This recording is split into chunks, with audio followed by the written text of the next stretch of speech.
You're listening to Talking to Teens, where we speak with leading experts from a variety of disciplines about the art and science of parenting teenagers. I'm your host, Andy Earle.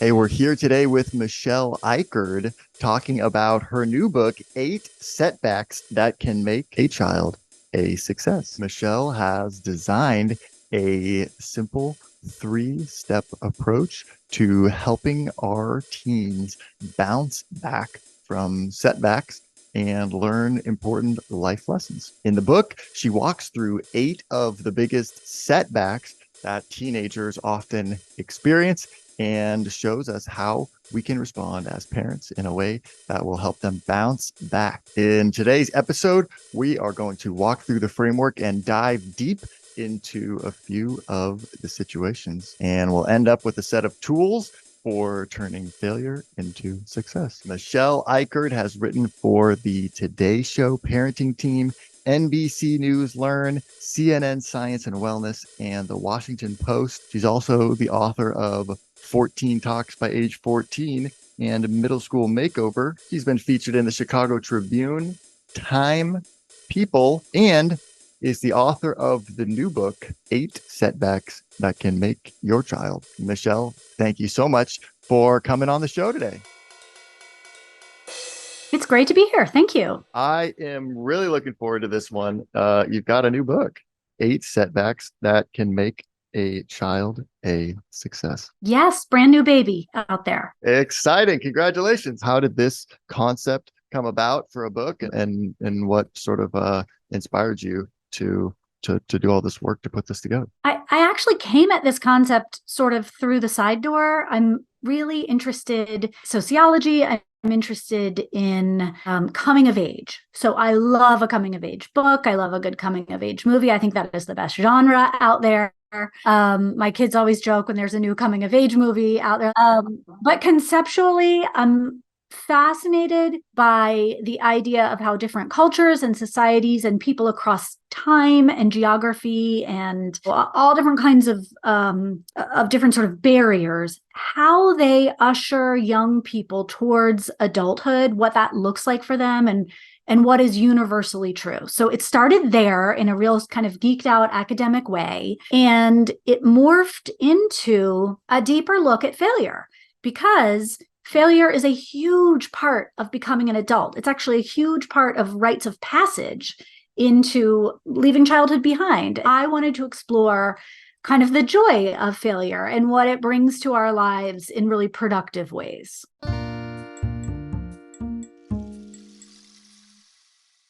Do you feel like there's something that people are kind of missing there, or that there's something that kind of other books hadn't covered yet in terms of how parents can kind of leverage failure or respond to it? Yeah, I think we have a sort of cultural, societal disconnect with failure. I think as parents, we're often really afraid of it for our kids. Like we get it intellectually. Yeah, sure. Yeah, it sounds good. Yeah, definitely that's needed. Kids need to have some hardships and stuff like that. And yeah, it all sounds good in exactly, theory. But maybe not my kid.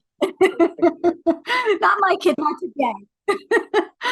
So I wanted to sort of soften our hearts around this idea that even though watching your child go through a crisis, watching them go through a setback, a failure, a public faceplant of any kind is painful, I did want to remove the shame around that. And I wanted to create space for us to talk about why that's going to help that kid become a really awesome adult.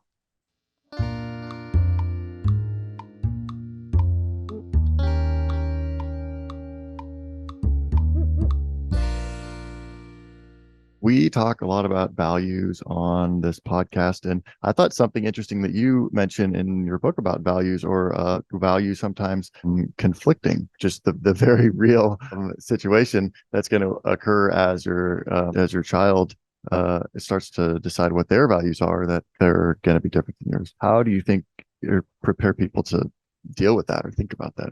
I think a lot of times parents think, well, if I instill my child with the right values, then they're probably not going to fail. They're probably not going to drink with their friends on a Friday night.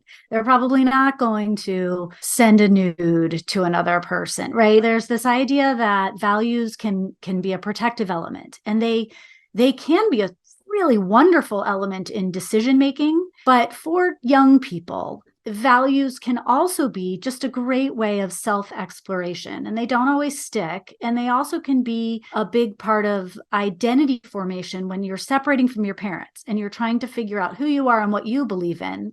Sometimes the process of figuring out your values begins by rejecting your parents' values, because that's a way of saying, I'm independent. I think for myself, even though it's a little bit of catch-22 there. If your kid is saying, I think for myself, therefore I'm picking the opposite of what you picked. I got to start from somewhere. I might as well start from kind of as far away from you as I possibly can. It's a pretty safe act of rebellion. I like it as a way for kids to explore who they are. And it can be shocking for parents who raise their kids in a religious home who then say, well, I don't believe in God, or the opposite. I have friends who are atheists whose child is a devout Christian, and they're like, now, how did this happen? Right? Kids will pick the opposite of what their parents pick sometimes.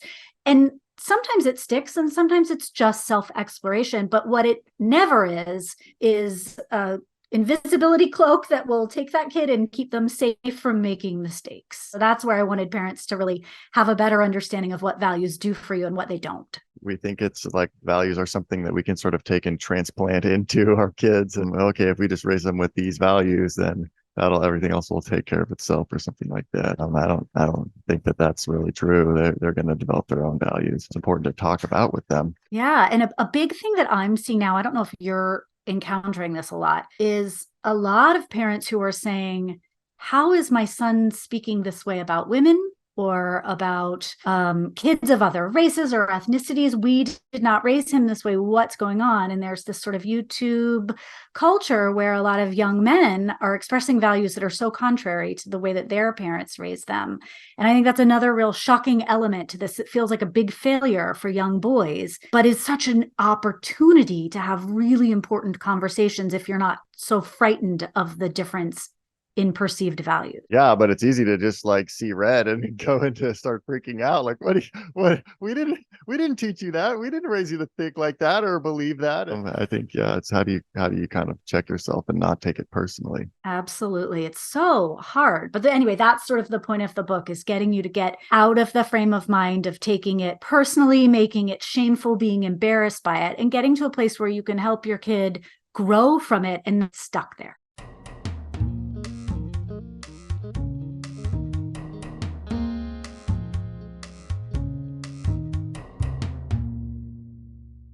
Pretty interesting. You talk about some research by French-Dutch ethnographer Arnold van Gennep, something about passing through some stages on a successful path to adulthood, separation from the group, a time of being tested, learning and growth as a result of the test, and then return and reintegration with the group as a better version of oneself. I love that. Yeah, the idea of a rite of passage and sort of kind of the universal appearance of that throughout different cultures. Yeah, I think it's really was just interesting to see that research. It's something that I definitely think about.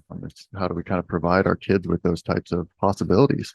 That research, which has been around forever and has been used by lots of people in explaining adolescence, brings me a great deal of comfort, because I like knowing that every kid everywhere kind of goes through the same process. So they differentiate, they pull away, they are separated from their family or their peer group, either by their own choice or not. Sometimes kids are iced out by their peers, and sometimes they decide that they need a change. They break off, but they separate, and then they learn something new about themselves in that process. And then they come back to the family or to their community of peers, knowing better, being a better version of themselves. And it's looked different over centuries and over geography, but it is the same process no matter where a kid lives.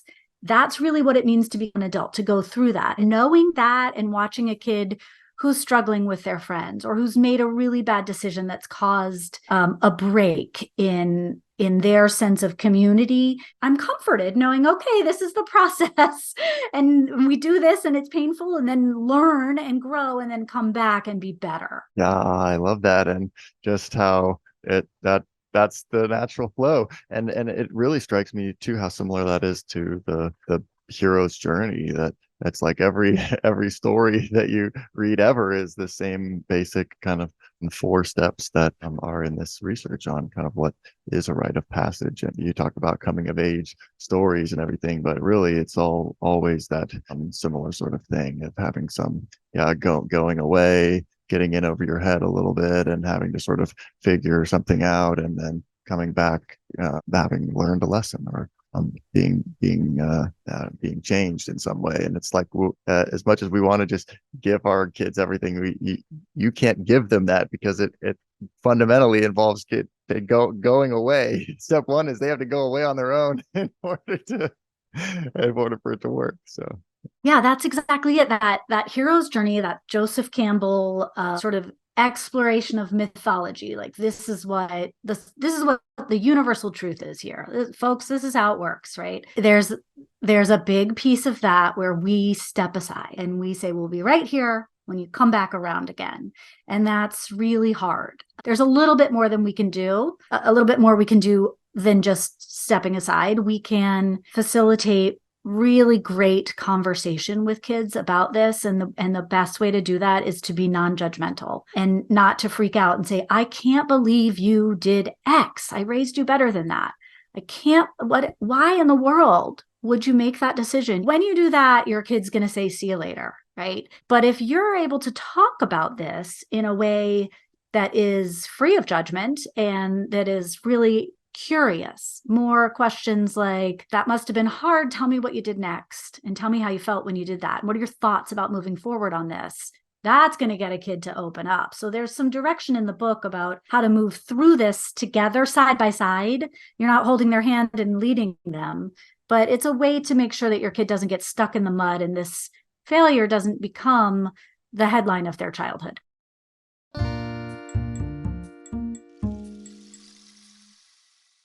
So much of that also involves our reactions to what they're going through as parents. And I love how you break down some ideas on that, or like understanding what your go-to response is when you feel a threat to your family and kind of get triggered, or you talk about sort of fight, flight, freeze, fawn. Why is that important to understand as a parent, and how do you kind of assess that or use that information? I think so much of our parental instincts go back to what we experienced as kids. I'm a flight person. I know this very well. I know that when I'm upset about something, my instinct is to say, well, fine, I'll never do that again, or I'll just leave for a few days, That's right. That's right. I'll show you. And no one on the other side of that has ever had an epiphany where they were like, oh man, I wasn't being grateful, right? There's like, what's up with you? And that really dramatic reaction. So if you kind of know what your go-to is, you're often your wrong instinct, right? Like that you're a person who freezes and you avoid conflict, or like me, you're a flyer, you run away from it, or you fight. You're just like instantly in that mode, whatever it is. And there's fun, right? So that's like, I'm just going to cloy all over you to make you like me. I'm a people pleaser. So what that is, you can explore the possibility of using other tools. So Maslow said, if you have a hammer, everything looks like a nail. Like if you're a carpenter, everything looks like a nail, right? So you're going to use the tool you have and make every problem fit the tool that you have, right? But instead, if you say, all right, I'm typically polite, what if instead I stayed and engaged? What if I asked some questions? What if I sat here quietly and listened instead of flying off the handle? So doing that can be such a nice way to change the situation before you get too far into it. And it's like finding balance, I think, or finding the more appropriate response, because not the answer is really never one is always the answer, but we just tend to sort of habitually go down that one pathway kind of every time we feel threatened or get triggered. And I love that, just kind of seeing how that applies to your parenting and things too. And yeah, you really spell it out well in the book, I think, because noticing those reactions and sort of how, when something's going on with your child, what's your patterns, then I think it, yeah, gives you so much more awareness to be able to step back and start saying, hey, wait a minute, I'm going down that path again. Hold on. Yeah.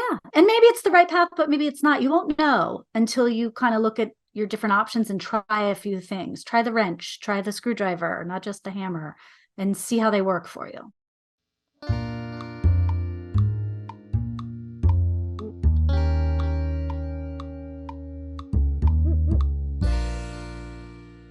Hey, you talking here about body changing, and I thought you had a really good response to some of these things in here, just in terms of you have some sections where you kind of have questions from parents and you go into answers. Yeah, it's hard to know what to do sometimes as a parent when you feel like you're really like your child's not eating the way you would want them to eat, or they're eating really a lot of junk food, or they're eating really some seems to maybe they're not eating enough, or kind of I always feel like approaching issues around food is just really kind of difficult and sensitive. I wonder what you how you recommend that people think about that. Sometimes it appears to us that our child is failing to take their health or their body, caring for their body seriously. And it can feel like a failure. Like, why is my child not treating their body better? Why are they eating Cheetos every day? Why do they only want to drink soda? Why? And we have these ideas about some food being good and some food being bad, and our child making sort of moral choices about their body based on what they're putting into it. I will tell you that I am not a nutritionist, but I am very interested in this field. I just watch the space pretty carefully. A couple things I know to be true based on what I'm studying that the experts are saying is that it doesn't do our kids any good to make judgments on how they are feeding themselves. So remove morality and emotion from feeding entirely. Kids really, there's a division of responsibility that Ellen Satter, who's a nutritionist I love, talks about. The responsibility that a parent has is deciding what you'll serve and when you'll serve it.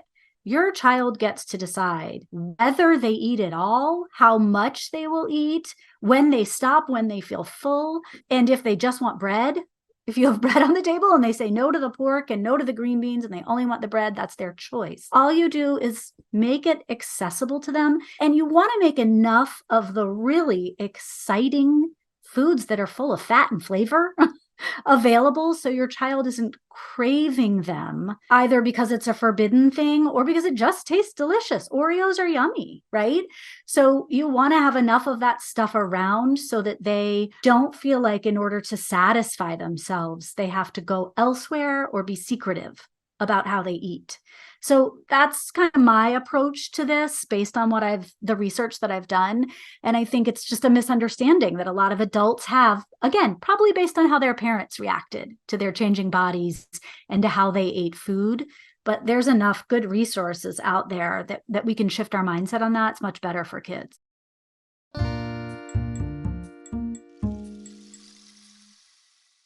That's a really good point just to think about, I guess, or when we have value judgments on anything really, then it just kind of forces the behaviors underground more. It doesn't necessarily make it stop. It just makes your kids know they can't really talk to you about it, or that if they are doing it, they should kind of be quiet about it. That's right.